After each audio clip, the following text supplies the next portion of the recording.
జగన్ ఎన్ని జనంలు ఎత్తినా డిఎస్సీని ఆపలేడు రాబోయ్. ఎందుకంటే పారదర్శకంగా నేను నడిపించాను. గతంలో పడిన కేసులని తీసుకుని ఏ ఇంజిన్ లో పెట్టి ఏ కారణాల వల్ల కేసు పడింది, సబర్బాల్ జడ్జిమెంట్, హారిజాంటల్ వర్టికల్ రిజర్వేషన్ అంటే ఏంటి, వెరీ కాంప్లికేటెడ్ సబ్జెక్ట్ అని నేను ముందర నేర్చుకుని స్టడీ చేసి పర్ఫెక్ట్ నోటిఫికేషన్ వేసి భారతదేశ చరిత్రలోనే ఎక్కడి జరగని విధంగా మేము నోటిఫికేషన్ చేసాం. అందుకే 150 రోజుల్లో 16,000 టీచర్ పోస్టులు భర్తీ చేశాం. మళ్ళీ టెట్ ఎగ్జామ్ జరుగుతుంది, డిఎస్సీ నోటిఫికేషన్ ఇస్తాం, మళ్ళీ డిఎస్సీ ఎగ్జామ్లు జరుగుతాయి, మళ్ళీ టీచర్ అపాయింట్మెంట్ జరుగుతాయి. దాంట్లో ఎలాంటి సందేహం లేదు. మేము సాక్షి క్యాలెండర్ ఇవ్వట్లేదు, జాబ్ క్యాలెండర్ ఇస్తున్నాం. 10,000 ఉద్యోగాలతో జాబ్ క్యాలెండర్ ఇస్తున్నాం. దయచేసి నిరుద్యోగ యువకులు చెప్తున్నా, there is something called vertical horizontal reservation. First time horizontal reservation అమలు చేశాం. అది తెలుసుకోవాల్సిన బాధ్యత మీ పైన నా పైన ఉంది.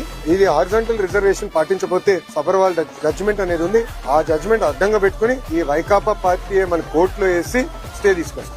ఈ వైకాపా పార్టీకి చెందిన నాయకులే 240 కేసులు వేశారు స్వామి. 240 కేసులు వేశారు. దాంట్లో 43 కేసులు ఇప్పటికీ కోర్టు డిస్మిస్ చేసింది. మిగతా అంతా హియరింగ్ చేసింది.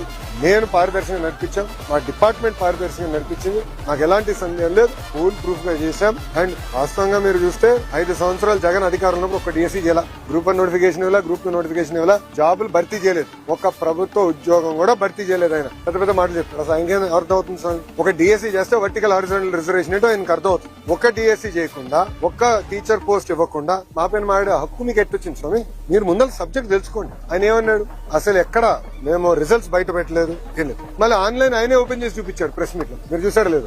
ర్యాంకులన్నీ మళ్ళీ ఆయనే చదివి చెప్తున్నాడు. మళ్ళీ అది ఎక్కడి నుంచి వచ్చినట్టు ఆన్లైన్ కదా. అంటే ఒక అబద్ధం 10 సార్లు చెప్పి నిజం చేసాం ఆయన ప్రయత్నిస్తున్నాడు. ఇప్పుడు మళ్ళీ కులం కూడా తీసుకొచ్చాడు. దౌర్భాగ్య స్థితి ఏంటంటే 2014 నుంచి 19 ఇట్లనే వాళ్ళు ఏం చెప్పారంటే ఒకే సామాజిక వర్గానికి చెందిన వాళ్ళందరినీ డిఎస్పీ చేశారు. ఆనాడు ప్రజలు నమ్మారు. వాళ్ళ అధికారులకు వచ్చిన తర్వాత మేము శాసనసభ సాక్షిలో ప్రశ్న అడిగాం, ఎంతమంది డిఎస్పీలు ఆ సామాజిక వర్గం చెందిన వాళ్ళని ప్రమోట్ చేశారు? తిరిగి చూస్తే 4-5% ఉంది. మళ్ళీ ఆ రోజు అబద్ధం చెప్పినట్టే కదా వాళ్ళు. ఇప్పుడు కావాలి ఒక పెయిడ్ బ్యాచ్ పెట్టినారు. ఒక రిటైర్డ్ పనికిమాల ఐఏఎస్ వస్తారు. ఆయన రాష్ట్రానికి ఎలాంటి పని చేయని వ్యక్తిని తీసుకొచ్చి పెట్టి ఒకే సామాజిక వర్గానికి చెందిన వాళ్ళందరికీ స్పోర్ట్స్ కోటా కింద ఇస్తానన్నారు. ఇప్పుడు మేము బయట పెట్టి ఆ మనిషి ఎక్కడున్నాడు? క్షమాపణ చెప్పాలి కదా. చెప్పమనండి. ఇప్పుడైనా అంటే అబద్దాలు చెప్పి మా పైన బురద జల్లి పారిపోతున్నారు. ఇక్కడ నుంచి కరెక్ట్ గా జగన్ ఇంటికి నేను తిప్పి కొడితే 200 మీటర్లు కొట్టలేను. I'm ready for debate any time. రమ్మని చెప్పండి. I'm ready for debate and discussion. అంతేగాని ఏసీ రూముల్లో కూర్చుని మాకు లెక్చర్లు ఇవ్వాల్సిన అవసరం లేదు. వాస్తవాలంటే బయట పెట్టి ఒకటని నిరూపించాడు.